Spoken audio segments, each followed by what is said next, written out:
H dan seterusnya TN plus H, di mana tapi semua subscript atau indeksnya ini tetap berada di dalam T besar, ya, tetap di dalam T besar. Mungkin itu yang perlu ditegaskan lagi. Jadi ini adalah tambahan informasi dari apa yang sudah dijelaskan oleh Pak Ferry minggu lalu.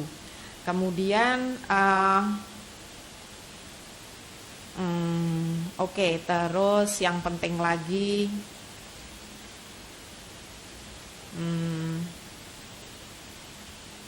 mana yang penting lagi yang nah, ini adalah sekarang yang Anda bisa baca di materi pengayaan adalah terkait dengan sifat lintasan Brownian motion, yaitu mengenai non-differentiability dan unbounded variation dari Brownian motion. Nah, sifat-sifat ini sangat penting ya. Di sini sudah ada penjelasan. Yang pertama Anda ketahui dari definisi adalah Brownian motion itu memiliki lintasan atau sample path yang kontinu, itu satu ya. Nah, tapi kita juga tahu dari yang tadi yang sudah kita bahas, simulasi Brownian motion, fungsi-fungsi tersebut, fungsi T-nya itu tidak teratur ya. Alasan utamanya adalah increment dari B adalah saling bebas. Apa ya? Kenapa kok fungsi tidak teratur kok terkait dengan increment dari B-nya yang saling bebas? Kenapa ya? Nah, gitu ya. Terus di sini juga di sini ada juga penjelasan karena dapat dibayangkan bagaimana pembentukan sampel path dari increment yang saling bebas pada selang yang berdampingan. Padahal ini udah saling bebas, tapi kok tetap aja lintasannya tuh kontinu gitu loh. Mungkin itu hal-hal yang menarik pada lintasan Brownian ini ya. Jadi dia kontinu menurut definisi, tapi juga di sini ada karakteristik bahwa incrementnya itu saling bebas berapapun panjang daripada selang-selang increment tersebut gitu ya. Akhirnya timbul suatu pertanyaan, itu ketidakteraturan dari lintasan si Brownian ini itu sebagaimana ketidakteraturannya itu seperti apa ya, itu mungkin bisa ditelaah lebih dalam. Nah, itu penjelasannya sebenarnya ada di sini ya. Namun untuk sampai ke sana ini ada hal yang menarik, yaitu istilah mengenai self similarity ya. Suatu proses stokastik dikatakan H self similar untuk beberapa H positif jika Fidis itu distribusi dari proses stokastik tersebut memenuhi kondisi ini. Nah, ini artinya apa nih? Di sini persamaan ini membutuhkan Anda untuk berpikir, waktu untuk berpikir, menelaah apa ini maksudnya ya. Jadi saya ke bawah sedikit. Ya, Brownian motion, saya kasih contoh langsung. Brownian motion itu hanya setengah self similar. Artinya dengan kata lain dia akan memenuhi persamaan ini. Persamaan ini itu adalah mensubstitusi H sama dengan setengah pada persamaan di atas, hingga diperoleh ini. Nah, itu artinya apa? Singkatnya di sini, sifat self similarity berarti bahwa dengan pola penskalaan yang tepat dari suatu sample path pada sembarang selang waktu pendek atau panjang mempunyai bentuk yang hampir sama tetapi tidak identik. Jadi sekali lagi, bahwa dengan menggunakan pola penskalaan yang tepat dari suatu sample path-nya itu selang waktunya pendek atau panjang, ya, nanti pasti akan menghasilkan bentuk yang hampir sama tapi tidak identik. Itu lihatnya dari sini. Yang ini ya, Anda perhatikan ini indeksnya T1 hingga TN. Ini salah. Jadi harusnya yang ruas kanan ini itu sama dengan ini nih. Ya. Jadi ini nanti akan diperbaiki. Ini masa sama? Ya terang aja pasti sama kalau sama ya. Jadi ini yang ruas kanan ini salah, harusnya ruas kanannya itu nilainya seperti ini. Jadi kita lihat aja langsung kepada contoh yang khusus untuk Brownian-nya ya. Ini kan tadi kan definisi dari self similar untuk suatu proses stokastik. Nah sekarang contohnya untuk Brownian. Jadi ini seperti ini. Kalau Brownian dia hanya sama dengan setengah. Jadi Anda bisa bandingkan di sini indeksnya T1 hingga Tn, di ruas kanan indeksnya T besar dikali T1, T besar dikali T2.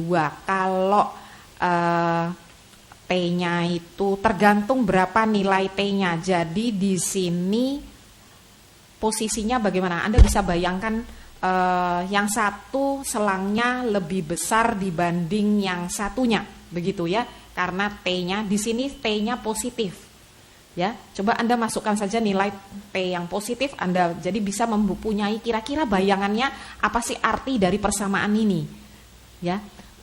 Titik-titik diskretitasinya itu kan berpengaruh pada diskretitasinya, kemudian juga besar dari masing-masing nilai Brownian-nya dikali dengan T pangkat setengah. Nah itu artinya bisa kita lihat pada gambar ini. Nah ini ya, Anda perhatikan ada gambar ini T-nya dari 0 sampai 1000 yang sebelah kiri ya, dari 0 hingga 1000. Kemudian apa yang saya lakukan adalah ini,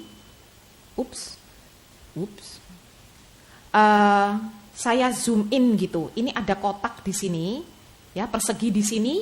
Itu dari 400 hingga 600 itu saya reproduksi lagi gambar ya dari skala 400 600 ke ruas kanan. Dampaknya bentuknya seperti ini. Begitu seterusnya, saya zoom in lagi. Ini dari 4,5 hingga 550 akan saya reproduksi lagi menjadi gambar seperti ini dan seterusnya ya. Nah, kalau Anda perhatikan gambar-gambar tersebut dari masing-masing ini kan T-nya dari 0 sampai 1000. Ini dari 400 sampai 600 dan seterusnya ya. Anda perhatikan pergerakan lintasan atau katakan sajalah lintasan dari masing-masing ini itu hampir sama tapi tidak sama persis, begitu ya. Itu maksudnya seperti itu. Jadi ini kan sebenarnya dari satu gambar ke gambar lain dilakukan penskalaan, kemudian dari sini ke gambar ini dan ke gambar-gambar yang lain dilakukan penskalaan dan Anda bisa lihat lintasannya hampir sama, tapi bukan berarti benar-benar di sini ada penjelasan. Nah ini ya, nah itu, nih ya di sini bentuk-bentuk dari kurva-kurva pada selang-selang yang berbeda terlihat hampir sama, tetapi bukan hanya merupakan kopi yang diskalakan satu sama lain, enggak begitu. Ya, ini adalah self similarity dari Brownian motion, ya.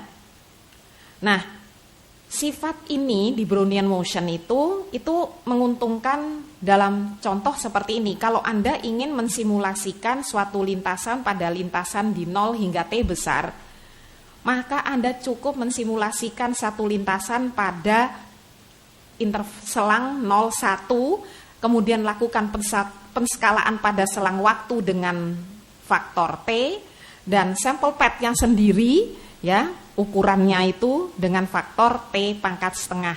Jadi Anda tidak usah menghasil atau mengenerate Brownian motion dari 0 sampai T besar, tapi cukup 0 sampai 1 saja, kemudian Anda lakukan penskalaan di situ 0 sampai 1 sehingga dihasilkan suatu lintasan dari 0 sampai T besar dan juga besarnya itu besar daripada masing-masing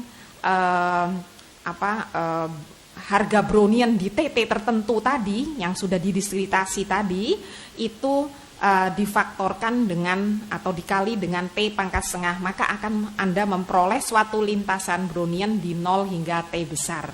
begitu. Itu adalah salah satu sifat dari Brownian motion yang menarik untuk dipelajari. Nah, tadi ini di materi ini ada terkait topik tentang non-differentiability. Jadi Brownian motion itu tidak dapat diturunkan di mana-mana, nowhere differentiable. Kenapa demikian? Itu dijelaskan di sini. Di sini ada, jadi Anda bisa baca di sini. Mungkin bisa lihat dari gambar ini. Ya, dari gambar di sini, kalau kita lihat fungsi yang mulus itu kurvanya dapat diaproksimasi dengan fungsi-fungsi linier di titik-titik fungsi tersebut. Ya, jadi ini ada fungsi yang mulus, kemudian ada garis singgung di titik-titik. Di beberapa titik-titik pada fungsi tersebut, maka dia bisa mengaproksimasi fungsi linear tersebut. Sedangkan kalau kita memiliki fungsi yang berbentuk pointy seperti ini, maka kita nggak bisa memiliki garis singgung yang unik di titik tersebut. Hal ini yang ada pada Brownian motion, ya, oke. Jadi terdapat banyak tak hingga garis singgung pada kurva fungsi di titik tersebut, ya. Nah. Di sini juga ada penjelasan fungsi yang tidak dapat diturunkan di mana-mana dikenal sebagai nowhere differentiable. Walaupun demikian, Brownian motion dipandang sebagai suatu penaksiran yang sangat baik pada fenomena real. Sifat lain juga Anda bisa pelajari mengenai unbounded variation di sini, ya. Kenapa ini ada tidak jadi di sini sampel pad dari Brownian motion itu tidak memiliki variasi yang terbatas pada sembarang selang hingga di 0 hingga T besar. Artinya apa? Variasi tidak terbatas itu dapat dilihat seperti di sini, ya. Ini karena waktunya sudah mendesak, jadi banyak hal yang saya skip, jadi bisa dibahas kembali pada pendalaman materi hari Kamis, ya. Yang penting di sini adalah kenapa kok unbounded variation dan non-differentiability dari sample pad Brownian motion itu sangat penting, karena sebenarnya kedua hal tersebut merupakan alasan utama dari kegagalan metode-metode integrasi klasik ketika diterapkan pada lintasan-lintasan Brownian motion. Akhirnya diperkenalkanlah stokastik kalkulus. Jadi ini di materi pengayaan ini merupakan tambahan dari apa yang ada di materi yang ada di PPT ini atau di modul materi Brownian motion, ya. Nah, yang terakhir simulasi Brownian motion ini tidak banyak, jadi ini saya rasa bisa dilanjutkan di pendalaman materi. Di sini ada algoritma simulasi proses winner, jadi bagaimana mensimulasikan proses winner atau Brownian motion ini. Kemudian ada program MATLAB di tabel yang kanan, dan ini adalah contoh salah satu simulasi dari Brownian pad.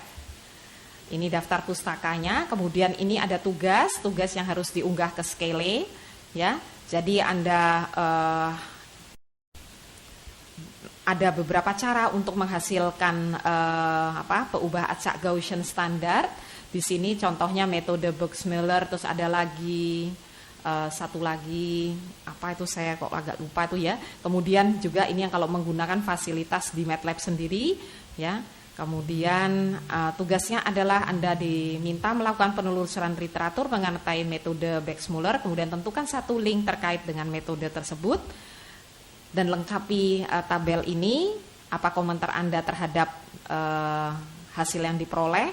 Yang berikutnya adalah buatlah lintasan Brownian hingga 500 lintasan, cukup ditampilkan 5 lintasan saja, kemudian hitunglah min dari 500 lintasan tersebut. Kemudian ini ada latihan dapat dibahas di pendalaman materi. saya kira tidak ada juga pertanyaan. Saya lihat di sini, jika ada pertanyaan mungkin bisa dibahas lebih dalam, karena materi di Brownian Motion ini cukup banyak dalam pembahasan pendalaman materi pada hari Kamis. Demikian adik-adik mahasiswa dan juga Pak Ferry dan Bu Erwina di Unpar dan mahasiswa matematik di sini. Cukup sekian kuliah materi Brownian Motion pada hari ini, dan kita akan ketemu lagi minggu depan dengan topik persamaan diferensial stokastik. Jadi ya, tadi sudah disinggung mengapa Brownian Motion itu alasannya sehingga membutuhkan suatu pendekatan atau alat lain untuk membahasnya, keluar yang namanya stokastik kalkulus. Nah, itu nanti kita akan singgung pada kuliah materi minggu depan. Sekian, terima kasih. Sampai jumpa minggu depan.